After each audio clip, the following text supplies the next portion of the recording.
No matter what the reason, your laptop probably isn't as clean as it could be. Let's fix that. Let's look at some of my favorite ways to clean your laptop. Keeping your laptop clean can be a challenge, especially if you're working from home and you're using your laptop more than usual. Or maybe your kids are shoving cereal into the keyboard while they're Skyping with the grandparents. Before we get started, there are going to be liquids involved in this process, so please power down your laptop and unplug it from the charger. Hopefully you're watching this video on your phone or another computer, or you've got a good memory. Also, be sure to subscribe to this channel if you're looking for more tips like this one.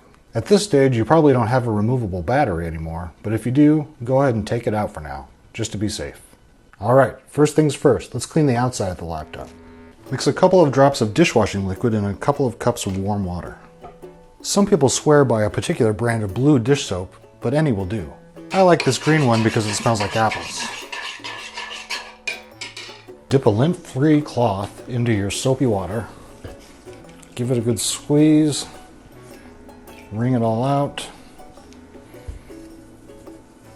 And then give your case a good rub down.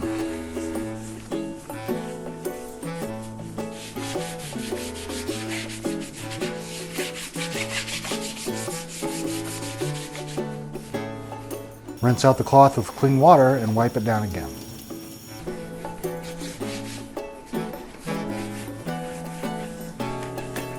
Use a dry cloth to wipe down the outside once you're done.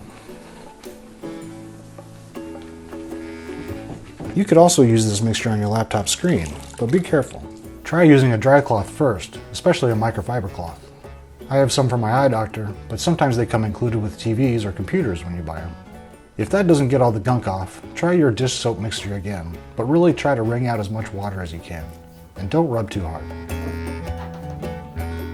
And like we did before, rinse out your soapy cloth, wring it out again, and wipe your display to remove any soap residue. Then take your dry cloth and wipe the display to remove any streaking.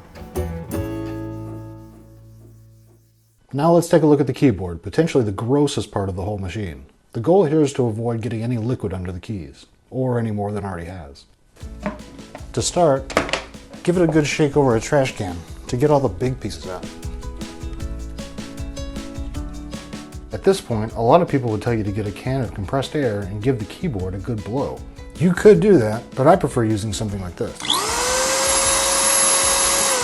This compressed air blower is super powerful, doesn't contain any chemicals, and can be used over and over again for a lot of things. Plus, the brush attachment can get in between the keys and any other little crevices. When you've given your keyboard a real good blow, dab one of your lint-free cloths in some isopropyl alcohol and give the tops of the keys a nice rub down. You might be tempted to use your soapy water here, but really you don't want any water getting inside. The alcohol will evaporate almost immediately. You can also use this technique on your desktop computer's keyboard too. And while you're there, it probably wouldn't hurt to give your mouse a quick wipe as well.